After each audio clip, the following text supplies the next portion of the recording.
नमस्कार, आप देख रहे हैं 4 पीएम और मैं हूं आपके साथ निधि तिवारी। क्योंकि एक बड़ी खबर इस समय निकलकर सामने आ रही है, इसीलिए हम आपके सामने ये लाइव लेकर हाजिर हैं।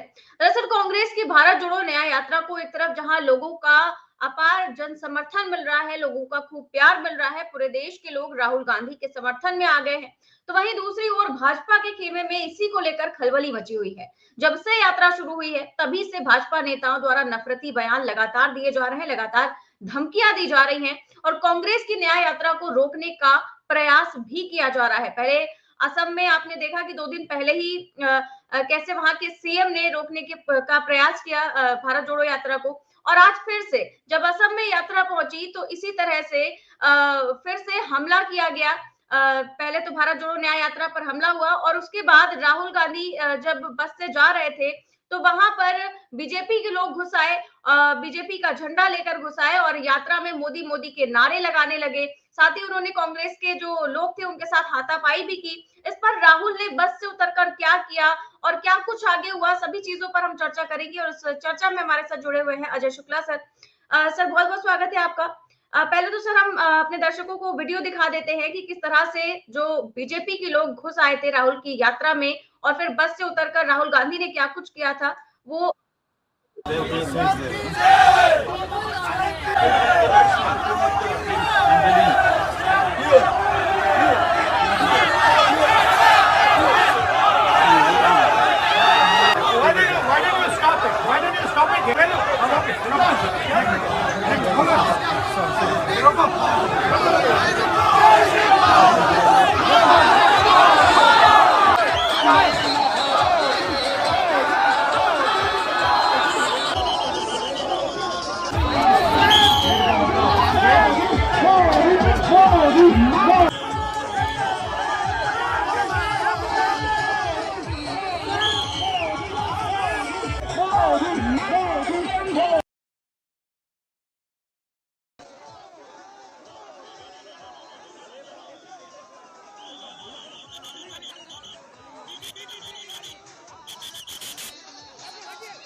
तो देख सकते हैं आप कि कैसे राहुल गांधी बस से नीचे उतर कर आए, उन लोगों से मिलने आए, लेकिन वहां पर उनके साथ भी धक्का मुक्की की गई और उसके बाद जो उनके सुरक्षा कर्मी थे वो उन्हें घसीट कर लेकर गए बस में। किस तरह से आप देख रहे हैं आखिर इस हरकत को लेकर, ये जो हरकत लगातार की जा रही है, लगातार हमले देखे जा रहे हैं, इस पर क्या कहेंगे सर?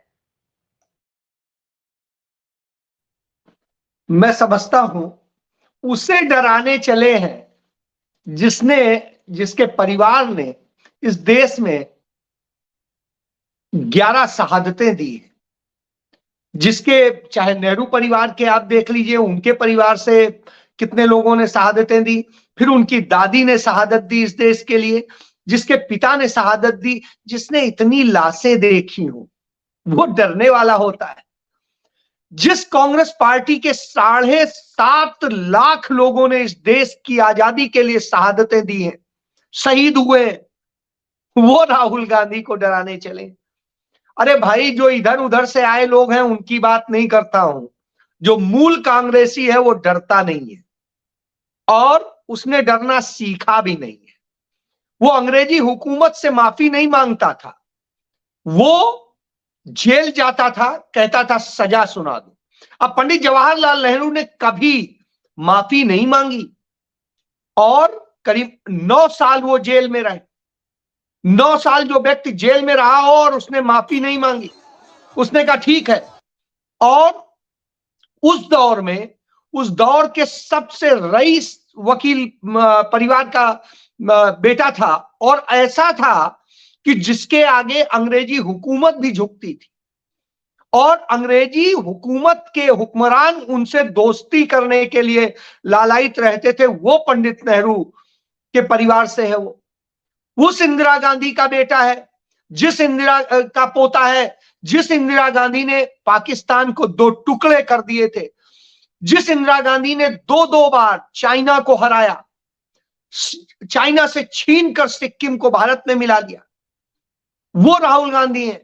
वो राहुल गांधी है जो नाथुला में जिनकी दादी ने, उनकी दम थी कि उन्होंने चाइना को पटकनी दी। तो आप सोचिए, ये उस राहुल गांधी है जिसके पिता राजीव गांधी ने नेफा को चीन से भारत में मिला के भारत का अरुणाचल प्रदेश बना दिया था। आज जितने नॉर्थ ईस्ट के प्रदेश हैं आप देखती हैं, वो सब उन्हीं लोगों के बनाए हुए, और लड़के झगड़ के उन बड़ी बड़ी ताकतों से लड़के बनाया था। याद करिए, वो उस इंदिरा गांधी का पोता है जिसको जब इंदिरा गांधी ने पाकिस्तान के दो टुकड़े कर रही थी, बांग्लादेश बना रही थी, तो क्या कहा था अमेरिका के राष्ट्रपति ने, निक्सन ने कहा था कि मैं 7वां बेड़ा भेज रहा हूं और आपको तहस नहस कर दूंगा। तो इंदिरा गांधी ने क्या कहा था, 7वां नहीं 70वां बेड़ा भेज दीजिए, हम आपसे कोई डरने वाले नहीं है, आप हमें नहीं बताएंगे हमें क्या करना है, हम खुद तय करेंगे। तो आप समझिए वो इंदिरा गांधी होती थी। तो उनका जो खून हो, जो शहादत देने को जानता हो, जो भगवान शिव की तरीके से त्याग और बलिदान और सब कुछ करने को तैयार हो और उसी समान रूप में रहता हो, जिसको सर्दी गर्मी बरसात न डरा सकती हो, तूफान न डरा सकता हो, वो राहुल गांधी को डराने चले हैं। और वो लोग डराने चले हैं जो माफी वीरों के परिवार से हैं, जो माफिया मांग मांग करके आए, सावरकर के जो वंशज हैं, जिन्होंने मुखबरी करी इस देश में और मुखबरी करी इस देश के, और जो अंग्रेजों को लिख के देते थे कि अंग्रेजों आप भारत मत छोड़ो, हम आपके चरणों में ही सही है, वो लोग डराएंगे। तो इससे आप समझ सकते हैं वो डरने वाले लोगों में और से आप नहीं है। देख रहे हैं सर कि वो बस से नीचे भी उतरे हैं और उसके बाद फिर जब बस में वापस चढ़े हैं तो उन्हें फ्लाइंग किस भी लगातार दे रहे हैं, वो क्योंकि वो लोग हाँ, मोदी मोदी किनारे लगा रहे हैं, उससे उन्हें कोई फर्क नहीं पड़ रहा है। मैं वही तो कह रहा हूं कि राहुल गांधी है ये, वो भीड़ से ये कह के भागते नहीं है नरेंद्र मोदी की तरीके से, भीड़ भी नहीं होती है वहां। वो ये कह के नहीं भागते हैं कि अपने मुख्यमंत्री से कह देना कि मैं जान बचा के आ गया हूं। वो राहुल गांधी है, बीच में कूद जाते हैं। वो समुद्र आता है तो कहीं वो पहन के नहीं, अचानक एकदम से कूद जाते हैं और छलांग लगा देते हैं, वो राहुल गांधी है। तो साहब राहुल गांधी को कोई डराने चले, कोई गोली से बंदूकों से इन सब चीजों से डराने की कोशिश करे, तो मुझे लगता है वो गलतफहमी का शिकार है। ना राहुल गांधी डरने वाले हैं और ना असली जो कांग्रेस है वो डरने वाली है। कोई कांग्रेस का जो वास्तविक कांग्रेसी है वो डरने वाला है, क्योंकि पूरी कांग्रेस त्याग और बलिदान से बनी है, जिसने, मैं पहले ही बता चुका हूं, 7.5 लाख कुर्बानियां दी देश की आजादी के लिए, जिसके राष्ट्रीय अध्यक्ष तक कुर्बानी दिए इस देश के लिए। आप समझ सकते हैं, ये नहीं है कि वो पीछे रह गए। पंडित नेहरू का सिर फट गया था, आप वो दिन याद करिए जब लाठी लगी थी, और वो याद करिए मोतीलाल नेहरू लखनऊ जेल में थे जब वो मरणासन हो गए और वहां से उन्हें हॉस्पिटल ले जाया गया और हॉस्पिटल में फिर वो उनकी डेथ हुई। यानी वो लोग हैं जो कुर्बानियां ही देते आए हैं। मोतीलाल नेहरू जी के भाई हों, दूसरे और परिवार के लोग हों, उनके पंडित नेहरू की के बहनों ही हों, ये सारे लोग इस देश के लिए शहीद हुए हैं।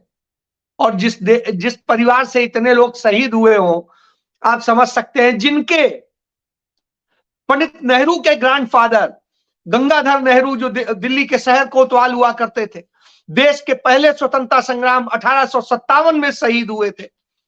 तो ऐसे लोगों को डराने चले तो स्वाभाविक सी बात है, राहुल गांधी ने खुद जबरन बस रुकवाई। पहले वो रोक नहीं रहा था, आप वीडियो में देखिएगा, रुकवाई और उसके बाद उतर के भीड़ में घुस गए। ये तो उनके सिक्योरिटी वाले हैं जो उन्हें आगे खींच लाए। तो ये दम होती है। और कांग्रेस ने तो कह दिया, राहुल गांधी ने तो कह दिया, जिसमें दम हो वो कर ले, हम तो अपनी राह चलेंगे, हम मोहब्बत बांटने निकले हैं, न्याय दिलाने निकले हैं, उसकी लड़ाई लड़ रहे हैं तो लड़ेंगे। तो ये राहुल गांधी जी। जी, बिल्कुल ठीक कह रहे हैं आप। और हम आपको एक और वीडियो दिखाएंगे सर। आज सुबह खबर आई थी ये कि जयराम रमेश की गाड़ी को घेर लिया गया था, उस पर हमले किए गए थे और क्यों उसमें महिलाएं भी थी, बच्चे भी थे, और उन्होंने कहा कि हमारी गाड़ी से जो भारत जोड़ो यात्रा का स्टिकर था वो भी निकाल दिया, और जो कई सारे लोग थे वो सामने आए, वो भी हम आपको दिखाते हैं।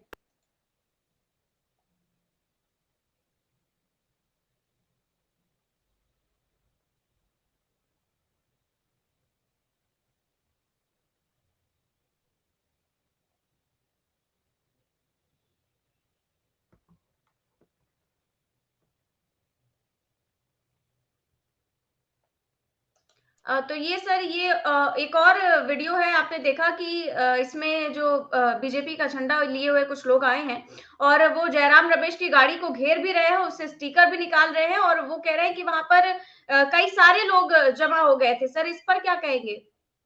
नहीं, निश्चित रूप से मैं इस पूरी घटना से वाकिफ हूं, और जिस तरीके से उन्होंने हरकत की, इतनी कायराना हरकत, इतना डर गए हैं नरेंद्र मोदी, इतना डर गए हैं हेमंता बिस्वा शर्मा कि इस हद तक उतर आए हैं। पहले आपने उन्हें एफआईआर का डर दिखाने की कोशिश की, वो नहीं डरे। आपने उन्हें गिरफ्तारी करने की धमकी दी, वो नहीं डरे।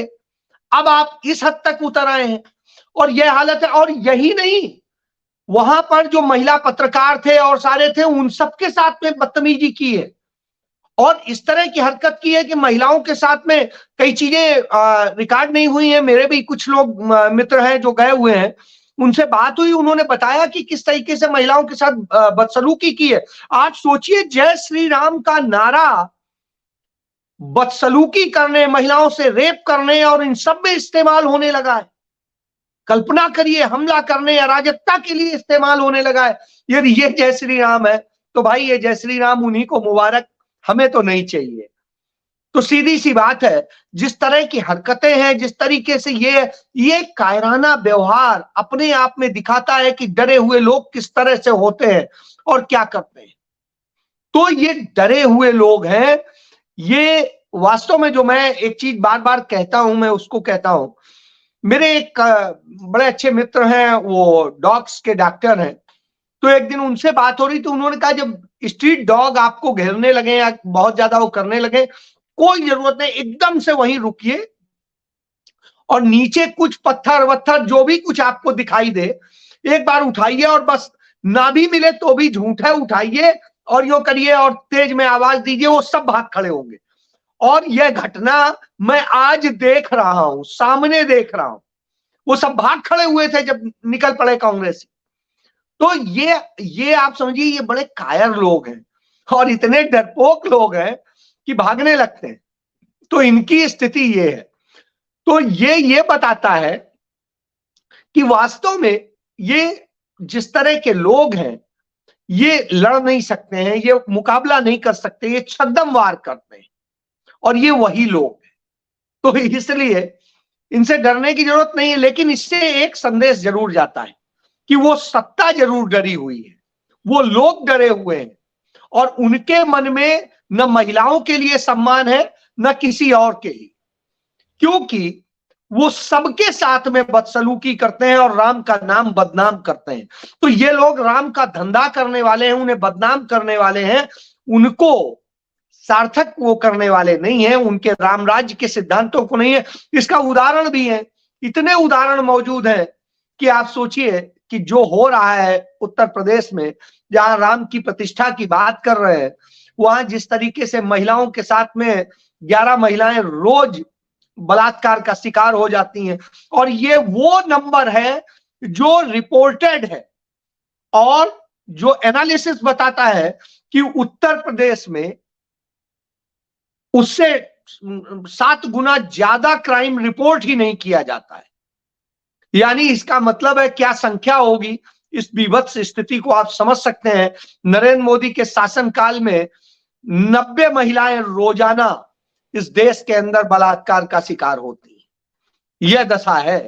तो जब यह दशा हो तो आप सोचिए, ये कायर लोग हैं, डरपोक लोग हैं, इससे अलावा कुछ नहीं। लेकिन सर क्या लगता है कि ये असम के सीएम जो है हेमंत बिस्वा शर्मा, उन्होंने तो धमकी दी थी कि अगर आप अंदर आएंगे तो हम केस दर्ज करेंगे और हम सीधे गिरफ्तार करेंगे। तो क्या ये उन्हीं के इशारे पे हो रहा है कि ये सीधे मोदी जी का आदेश है?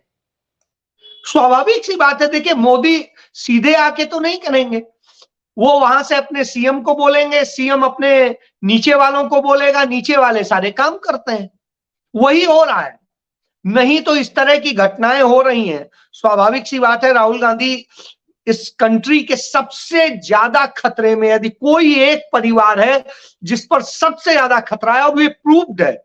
ये नहीं है कि इसको सिर्फ फर्जी आईबी रिपोर्ट हो। ये वो है कि जिस पर सबसे ज्यादा खतरा है। और वो यदि जब जाते वक्त और इस तरह की स्थितियां होती हैं, तो आप समझ सकते हैं कि ये सब तो प्रायोजित ही है, इसमें कहीं कोई दो राय नहीं है। यह पूरा भारतीय जनता पार्टी का ड्रामा है जो वो करवा रहे हैं, इसलिए करवा रहे हैं कि सोच रहे हैं कि हम राहुल गांधी को डरा लेंगे। लेकिन राहुल गांधी डरने वाले नहीं है, कांग्रेस डरने वाली नहीं है, वो लड़ने को निकल पड़ी है और मुझे लगता है कि उसे आप नहीं रोक पाएंगे। जी। और आपने जी इसको पहले भी देखा है निधि, जी जब जी ईडी सीबीआई और सबका रोज रोज बुला रहे थे और सब कर रहे थे, बाकी तमाम सारे आप देखिए राजनीतिज्ञों को देखिए, डरे हुए बैठे हैं, सम्मन्स पे जाते नहीं है। लेकिन राहुल गांधी पूरे 5 दिन गए, 55 घंटे उन्होंने जवाब दिए, कहा ठीक है जो पूछना है। और उसके बाद जब उन्होंने कहा नहीं अब कुछ नहीं पूछना है, उन्होंने कहा नहीं अभी और जितना पूछना हो पूछ लो। फिर उनकी मां को बुलाया जो बीमार है, हम सब जानते हैं उनकी स्थिति, और उस स्थिति में उनकी मां भी गई और उन्होंने भी 3 दिन तक पूरा जवाब दिया और कहा जो पूछना है पूछ लो। इसके पहले उनकी बहन को, उनके बहनोई को, सबको तो कर चुके हैं, सारी ताकतें आजमा चुकने के बाद भी राहुल गांधी को सजा भी करवा दी, जेल भिजवाने की पूरी साजिश कर ली। सब करने के बाद राहुल गांधी क्या डरे हैं? क्या वो अपने मुद्दों से हटे हैं? वो तब भी बोलते थे नरेंद्र मोदी हम दो हमारे दो वाले हैं, और आज भी वो बोलते हैं। वो आज भी बोलते हैं जो बात बोलते थे कि ये सांप्रदायिक लोग हैं, ये नफरत फैलाने वाले लोग हैं, ये इस देश को बर्बाद करने वाले लोग हैं। तो सारी बातें क्लियर हैं। इससे आप समझ लीजिए कि इनके ये हमले राहुल गांधी को नहीं डिगा सकते, क्योंकि मैं जैसे पहले कह चुका हूं, भगवान शिव का जो गुण है वो क्या गुण है? वो गुण है कि वो विष पीते हैं और लोगों के लिए को बचाते हैं। राहुल गांधी को हर तरह से बदनाम करने की कोशिश की गई, हर तरह के हमले किए गए, उन पे तमाम तरह की टिप्पणियां की गई। क्या वो कभी डरे हैं क्या?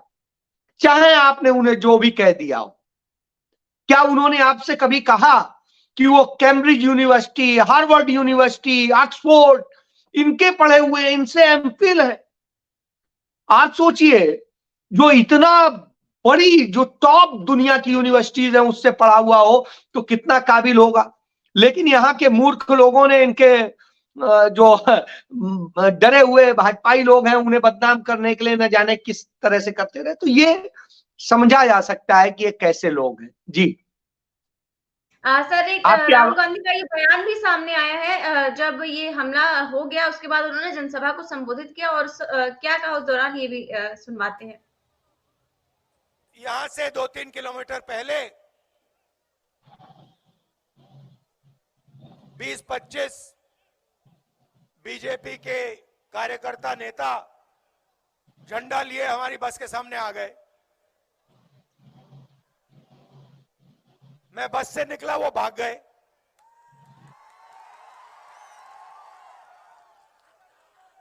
मतलब क्या समझ रखा है इन लोगों ने कि कांग्रेस पार्टी बीजेपी के कार्यकर्ताओं से, आरएसएस के कार्यकर्ताओं से डरती है क्या? ये कौन सा सपना देख रहे हैं?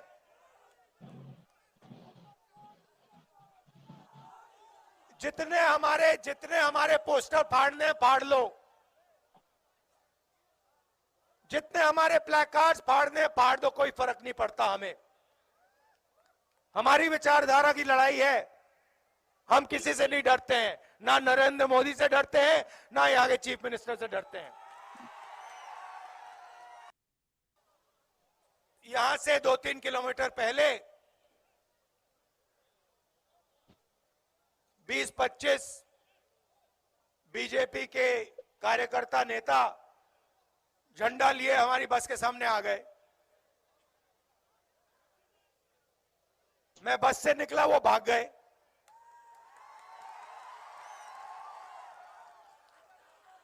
मतलब क्या समझ रखा है इन लोगों ने कि कांग्रेस पार्टी बीजेपी के कार्यकर्ताओं से, आरएसएस के कार्यकर्ताओं से डरती है क्या? ये कौन सा सपना देख रहे हैं?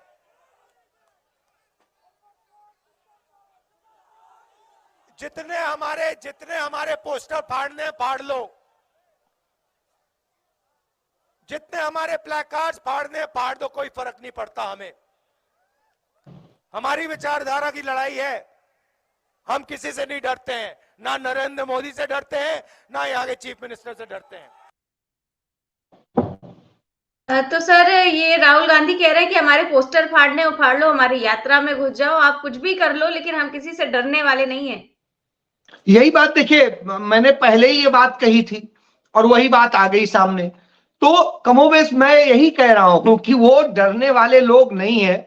जो डरने वाले लोग होते हैं उन्हें डराइए। नरेंद्र मोदी को डराइए कि जब किसान आंदोलन चल रहा था पंजाब में और ये यहां आए, और आने के बाद में जबकि वहां से 60 किलोमीटर दूर किसान आंदोलन था, और स्थिति है उतने में वो इतना डरे कि नहीं वो अब हम नहीं जाएंगे।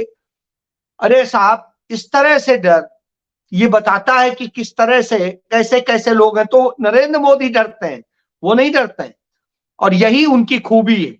इसीलिए वो राहुल गांधी है, इसीलिए वो गांधी है, क्योंकि गांधी कभी किसी से डरता नहीं है। वो सावरकर नहीं है कि माफी मांगेंगे और डर के छिप जाएंगे। तो यही अंतर है। वो नेहरू परिवार से, नेहरू किसी से डरता नहीं। जब नेहरू पहली बार गिरफ्तार किए गए तो जज ने कहा कि आप तो इतने कुलीन परिवार से हैं और ये हैं, और खुद भी बैरिस्टर हैं और आपके पिताजी भी, और हम आपका रिगार्ड करते हैं, तो आप जो है सॉरी फील कर लीजिए और एक वो भर दीजिए। नेहरू ने कहा आप जेल भेजिए, मैं आपसे माफी मांगने या सजा माफ कराने नहीं आया हूं। तो ये वो लोग, तो वो जो जिसके अंदर वो खून दौड़ रहा हो रगों में, उसको आप डराने चले हैं, तो साहब उसको नहीं डरा सकते हैं। तो मैं वही चीज कह रहा हूं कि स्यू की तरह से वो विष पीना पसंद करते हैं, वो मरना पसंद करेंगे, लेकिन ये झुकना इस तरह से नहीं। हाँ, प्रेम में आप कहीं झुका लीजिए, वो अलग बात। जी जी, जी, बहुत बहुत शुक्रिया सर आपका इस चर्चा में जुड़ने के लिए और अपना कीमती समय देने के लिए। तो आप देख रहे थे कि किस तरह से जो भारत जोड़ो न्याय यात्रा जब से शुरू हुई है तभी से बीजेपी ने अड़ंगा डालना शुरू कर दिया है। कभी असम के जो मुख्यमंत्री हैं वो धमकी देते हैं कि हम राहुल गांधी को गिरफ्तार कर लेंगे, कभी भारत न्याय यात्रा जो है वो उस पर हमले किए जाते हैं, तो कभी एफआईआर दर्ज कर ली जाती है।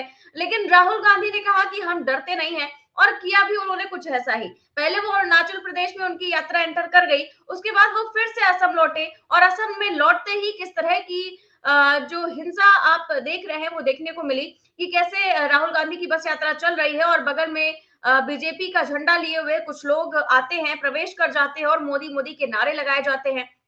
और फिर जब राहुल गांधी नीचे उतरते हैं तो वो बैकफुट पर आ जाते हैं और किस तरह से जाने लगते हैं आपने बहुत अच्छे से देखा। सारे वीडियो आपने देखे, कैसी लगी आपको ये चर्चा में कमेंट बॉक्स में जरूर लगाएं, बताएं, और साथ ही साथ चैनल को सब्सक्राइब भी करें और ज्वाइन भी करें। नमस्कार।